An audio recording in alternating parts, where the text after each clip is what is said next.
यह है Nintendo entertainment system की 10 बेस्ट वीडियो गेम्स जो आपने ज़रूर खेली होंगी। और आपको आज चैनल का लोगो थोड़ा अलग नज़र आ रहा होगा, तो ये मेरे छठे मरे हुए यूट्यूब चैनल का लोगो है, जिसे आज मैं इस चैनल पर दोबारा से ज़िंदा करने की कोशिश कर रहा हूँ। और आपको बैकग्राउंड में बारिश की आवाज़ आने वाली है, क्योंकि बाहर बहुत ही ज़्यादा तेज़ बारिश हो रही है। तो सबसे पहले है सुपर मारियो ब्रदर्स। इस गेम का मेन हीरो है मारियो, जो कि एक इटालियन प्लम्बर है। और इस गेम ने यह साबित कर दिया था कि अगर आपको लंबा होना है तो आपको सिर्फ मशरूम खाना होगा। आपको आसमान की ऊंचाइयां छूने के लिए हॉर्लिक्स या कॉम्प्लान की जरूरत नहीं है। और सबसे पहले ये गेम रिलीज हुई थी जापान में 13 सितंबर 1985 में। उसके बाद 1986 में ये रिलीज हुई थी नॉर्थ अमेरिका और यूरोपियन रीजन्स में। उसके बाद 1987 में बाकी सारे रीजन्स में ये गेम रिलीज की गई थी। गेम बहुत ही ज्यादा सिंपल है। आपको दुश्मनों से बचना है, या तो फिर उन्हें आग के गोलों से मार डालिए या फिर उनके ऊपर कूद जाइए। तो इतने सारे दुश्मनों से आपको लड़ना होता है किस लिए? ताकि आप अपनी राजकुमारी को बचा सके। आप आग का समंदर पार करते हैं और एक ही राक्षस से बार बार लड़ते हैं, और उसे मारने के बाद आपको ये देखने को मिलता है।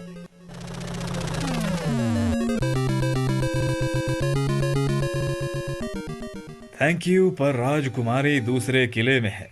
जितनी बार आपको लगेगा कि आपने राजकुमारी को बचा लिया है, उतनी बार ही आपके सामने ये लड़की आकर प्रकट होगी और ये आपसे कहेगी कि राजकुमारी दूसरे किले में है। इसी बात से पागल होकर आपको मारियो हमेशा अपने सर से ईंटों की दीवारें फोड़ता हुआ नजर आएगा। लेकिन फिर भी ये गेम बहुत ही ज्यादा मजेदार है, और 85% बच्चों की सबसे पहली वीडियो गेम मारियो ही है।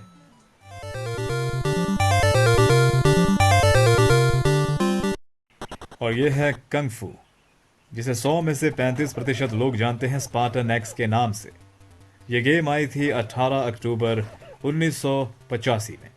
और इस गेम का मेन बंदा है थॉमस, या टॉम आप कह सकते हैं, जिसकी गर्लफ्रेंड सिल्विया को शैतान गुंडों ने 5 मंजिल के मकान के अंदर कैद कर रखा हुआ है। और हर एक मंजिल या माले पर थॉमस को ढेर सारे गुंडों से लड़ना होगा। और जिस तरह से ये गुंडों की पिटाई करता है अपनी लातों से, आपको ऐसा लगेगा जैसे मानो ये अपने पैरों से गोबर साफ करने की कोशिश कर रहा है। और मारते समय ये हमेशा थू थू कहता है। जरा एक बार आप खुद सुनकर देखिए।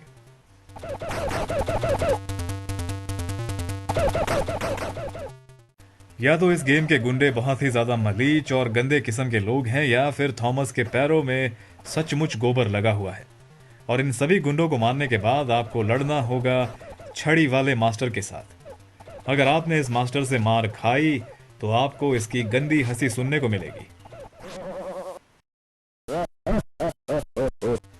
और इसकी हंसी सुनने के बाद आपको बहुत ज़्यादा गुस्सा आएगा, और यही गुस्सा आपको शक्ति देगा इस मास्टर के छक्के छुड़ाने के लिए। और एक बार अगर आप इसे मार डालें तो उसके बाद आप दूसरे फ्लोर पर जा सकते हैं। और आपको अब तब तक लड़ना होगा जब तक आपको आपकी गर्लफ्रेंड सिल्विया नहीं मिल जाती। और अगली गेम है पैकमैन, जो सबसे पहले आई थी जापान में जुलाई 1980 में, और दिसंबर 1980 में बाकी सारे देशों में ये आई थी। और बहुत सारे लोग जो हैं इसे पैकमैन के नाम से जानते हैं, लेकिन असलियत में इसका नाम है पाकमान। तो पाक शब्द का इस्तेमाल जो है जापान में खाने की आवाज़ के लिए किया जाता है। जिस तरह से आपने कई सारी शादियों और रेस्टोरेंट्स में आपने लोगों को खाना खाते हुए देखा होगा, भूखे लोगों को, तो किस तरह से वो खाते हैं। लोग कहते हैं कि ये भैंसे की तरह खा रहा है, गधे की तरह खा रहा है, या फिर सूअर की तरह खा रहा है। अपनी पसंद का कोई भी जानवर आप चुन सकते हैं, इसमें कोई भी रोक टोक नहीं है। तो जब भी वो भूखे लोग अपने मुंह में कुछ डालते हैं तो आपको एक साउंड सुनने को मिलता है। तो इस तरह से वो कुछ खाते हैं, और इसी आवाज को जापान में पक पक कहा जाता है। और इसी शब्द पर जो है ये पूरी गेम आधारित है। आपको सब कुछ पक पक कर कर खाना है, इससे पहले कि दूसरे लोग आपको खा जाएं। और पैकमैन बांडाई नैमको एंटरटेनमेंट का जो है मैस्कॉट कैरेक्टर है। और बांडाई नैमको के बारे में आप जानते ही होंगे, कई सारी पॉपुलर गेम्स इन्होंने बनाई हैं, जैसे कि Tekken, Soul Calibur, Dragon Ball, और कई सारी मांगा और एनिमे पर आधारित गेम्स ये लोग बना चुके हैं।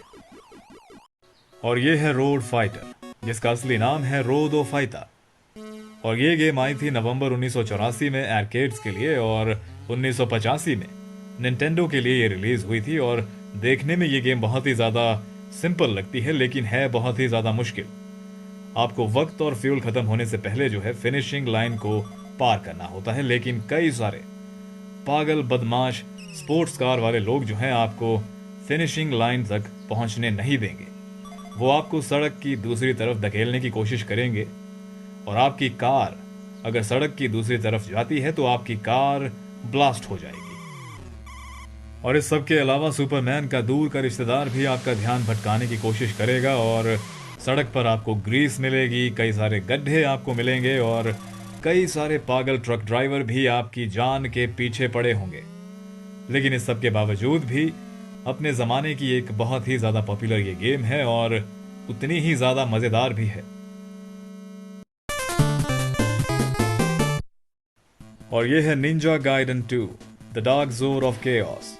एक बहुत ही ज़्यादा कमाल की गेम है और 90s की हैक एंड स्लैश गेम है, और सिर्फ निंजा गाइडन की बदौलत ही आप आज Devil May Cry, Sekiro, Bloodborne, God of War और डार्क सोल्स जैसी गेम खेल सकते हैं। और ये गेम आई थी 6 अप्रैल 1990 में, और ये गेम उन गेम्स में से है जिन्होंने गेम के अंदर कट सीन्स दिखाने की शुरुआत की थी। और कट सीन्स गेम को समझने में बहुत ही ज़्यादा मदद करते हैं, क्योंकि गेम के साथ एक स्टोरी जुड़ जाती है, और स्टोरी गेम को और भी ज़्यादा इंटरेस्टिंग बना देती है। और ये गेम बहुत ही ज़्यादा पॉपुलर है अपने साउंड ट्रैक के लिए, और इस गेम का हीरो रियू हायाबुसा एक बहुत ही ज़्यादा पॉपुलर कैरेक्टर है, और रियू हायाबुसा को और भी ज़्यादा पॉपुलर बनाया था तोमोनोबु इतागाकी ने, जो कि गेमिंग इंडस्ट्री के एक लेजेंडरी शख्स हैं। और यह है 1986 की तकाहाशी मेजिन नो बोकेनजिमे, या फिर हडसन्स एडवेंचर आप इसे कह सकते हैं, या फिर एडवेंचर आइलैंड आप इसे कह सकते हैं। और एक बहुत ही शानदार ये गेम है। इस गेम में एक पागल सन की आदमी है जो जानवरों को कुल्हाड़ियों से मारता है, उनका खाना भी खा जाता है, यहाँ तक कि ये पत्थर भी खा जाता है, सारे फल सब्जियां खा जाता है, और शैतान परी की मदद से ये सारे जानवरों को भी खा जाता है। और इस गेम में आपको हमेशा कुछ ना कुछ खाते रहना होगा। अगर आपने कुछ नहीं खाया तो आपकी हेल्थ घटेगी, और हेल्थ घट गई तो आपको मरना पड़ेगा। और ये गेम ये बताती है कि इंसान अपनी भूख मिटाने के लिए कितना नीचे गिर सकता है। जंगलों पर कब्जा किया जा रहा है, डोमिनोज, पिज्जा हट और आईफोन की फैक्ट्रियां बनाई जा रही हैं, चांद पर भी प्लॉट बेचे जा रहे हैं। और इसीलिए आजकल आपको शहरों में कई सारे जंगली जानवर घूमते हुए नजर आते हैं। और मैं बाल रंगने वाले लोग या फिर हाथों में फोन लेकर घूमने वाले लोगों की बात नहीं कर रहा, शराबियों की बात नहीं कर रहा, मैं असली जंगली जानवरों की बात कर रहा हूँ जो शहरों में घूमते हैं और लोगों को खा जाते हैं। खबरें भी आती हैं कि हल्का होने गया था और गली में तेंदुए ने खा लिया और मर गया, जो कि अच्छी बात है क्योंकि इस लायक हमने खुद ही अपने आप को बनाया है। अब अगर हम जानवरों का खाना छीनेंगे, उनका घर छीनेंगे, तो वो मैकडॉनल्ड्स तो जाएंगे नहीं, या फिर किसी होटल में चेक इन नहीं करेंगे। और ये है एक्साइट बाइक, और ये आई थी 28 नवंबर 1984 में, और ये भी अपनी ही तरह की एक बहुत ही ज़्यादा कमाल की गेम है। और इस गेम में सारा खेल है बैलेंस का। आपको जंप करना है और अपनी बाइक को बैलेंस में रखते हुए आपको लैंड करना है बिना गिरे।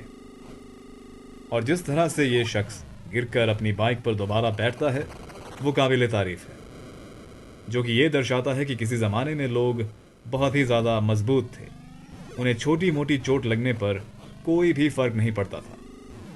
टांग टूट जाए फिर भी एक टांग पर नाचेंगे, लड़कियों को इम्प्रेस करने के लिए अपने दांतों से कोक की बोतल का ढक्कन खोलेंगे।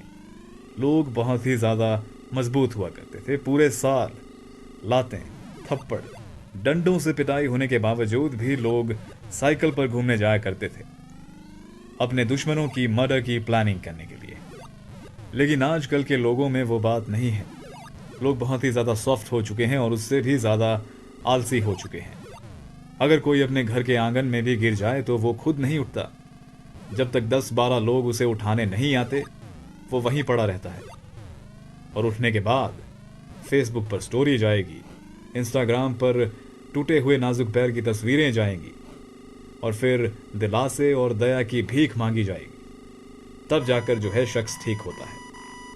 लेकिन आप इस कैटेगरी में बिल्कुल भी मत आइएगा, भूल कर भी मत आइएगा। आपको बिल्कुल इस शख्स की तरह होना चाहिए जो गिरने के बाद खुद उठता है और आगे बढ़ने का दम रखता है। और ये है कॉन्ट्रा, जो कि बनाई गई थी प्रेडेटर और रैम्बो जैसी फिल्मों से प्रेरणा लेकर। आपको ज़्यादा कुछ इस गेम में नहीं करना है, आपको बस दुनिया भर के जंगलों में जाकर और दुनिया भर की लैब्स में जाकर लोगों को मारना है, जो कि स्ट्रेस कम करने का एक बहुत ही अच्छा तरीका है। गेम बहुत ही ज़्यादा मज़ेदार है और बहुत ही ज़्यादा अच्छी भी है और बहुत सारे लोगों ने अपने बचपन में ये खेली भी होगी। लेकिन एक चीज़ इस गेम में मुझे बड़ी ही अजीब लगती है और वो ये है कि आपके पास इतनी तगड़ी बॉडी होती है, आपके हाथों में हमेशा मशीन गन रहती है, फ्लेम थ्रोअर रहता है और कई सारे भयानक हथियार आपके हाथों में होते हैं, और इस सब के बावजूद भी दुश्मन आपको सिर्फ टच करते हैं और आप मर जाते हैं, जो कि बड़ा ही अटपटा सा लगता है। इतना कमज़ोर हीरो एक गेम में होना बड़ी ही अजीब बात है। तो मुझे लगता है कि शायद इस हीरो के पास स्टेरॉइड्स वाली बॉडी है, लेकिन फिर भी गेम बहुत ज़्यादा मज़ेदार है। और ये है यी और कंग फू, हिंदी में जिसका मतलब है 1-2 कंग फू। और 1984 में ये गेम आई थी और दुनिया भर में 1985 में ये गेम रिलीज हुई थी। और ये गेम बनाई गई है महान महान मार्शल आर्टिस्ट ब्रूस ली की फिल्मों से प्रेरित होकर। और ये गेम बहुत ही ज़्यादा शानदार है और अपने ज़माने की एक बहुत ही ज़्यादा पॉपुलर गेम है। आपको बस एक के बाद एक कर कर जो है लोगों को पीटना है। कई सारे लोग आपको डंडा लेकर मारने आएंगे, कई सारे लोग आपको चेन लेकर मारने आएंगे, यहां तक कि आपकी गर्लफ्रेंड भी आपको मारने आएगी। और एक बड़ी ही अजीब बात इस गेम में है और वो ये है कि आपको और आपकी गर्लफ्रेंड को छोड़कर इस गेम में सभी लोग मोटे हैं। लेकिन फिर भी गेम बहुत ही ज़्यादा मज़ेदार है और अगर आपके पास बचपन में निंटेंडो था तो आपने ये गेम ज़रूर खेली होगी।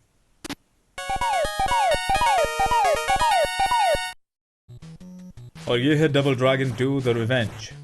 ये गेम आर्केड्स के लिए आई थी 1988 में और 1990 में निंटेंडो के लिए आई थी। इस गेम में आपको अपनी मरी हुई गर्लफ्रेंड मैरियन की मौत का बदला लेना है, जिसे ब्लैक वॉरियर गैंग के लीडर ने मारा है। बाकी सब छोड़िए, इस बंदे का जरा आप पोम्पाडोर देखिए। कम से कम 2 बोतल ये जेल की अपने बालों में लगाता होगा, तब जाकर जो है इस तरह का ये शानदार पोम्पाडोर तैयार होता होगा। गेम का फॉर्मूला सिंपल है, आपको ढेर सारे चिंपिरा लोगों को मारना होगा। चिंपिरा का मतलब गुंडे, मवाली, टपोरी और बदमाश लोग। इसके अलावा आपको लड़ना होगा बॉडी बिल्डर औरतों से, और आपको ढेर सारे गुंडों से लड़ना होगा। बहुत सारे बॉस बैटल्स होंगे और तब तक आपको लड़ते जाना है जब तक आप मेन बॉस तक नहीं पहुंच जाते और अपनी मरी हुई गर्लफ्रेंड मैरियन का बदला नहीं ले लेते।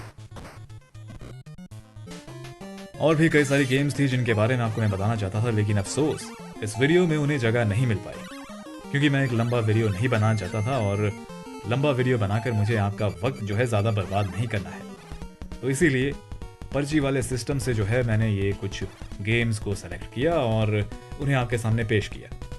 और अभी जो गेम्स आप देख रहे हैं, हो सकता है शायद इनमें से भी कोई ये गेम आपने अपने बचपन में ज़रूर खेली हो, और वो आपने तभी खेली होगी अगर आप पढ़ाई में जो है ज़रा ध्यान नहीं देते होंगे, जो कि अच्छी बात है, क्योंकि मज़े करना जो है एक बहुत ही ज़रूरी चीज़ है। तो अपना ध्यान रखिएगा और मिलते हैं अगले वीडियो में।